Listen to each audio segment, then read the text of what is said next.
What's up mga ka-boards? Samahan nyo ako dito sa sneak peek ng island hopping dito sa Zambales. Wow! Let's go!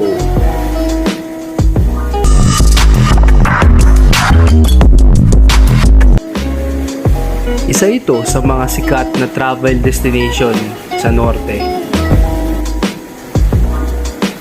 Etong mga recommended islands na dapat yung bisitahin sa pag-island hopping.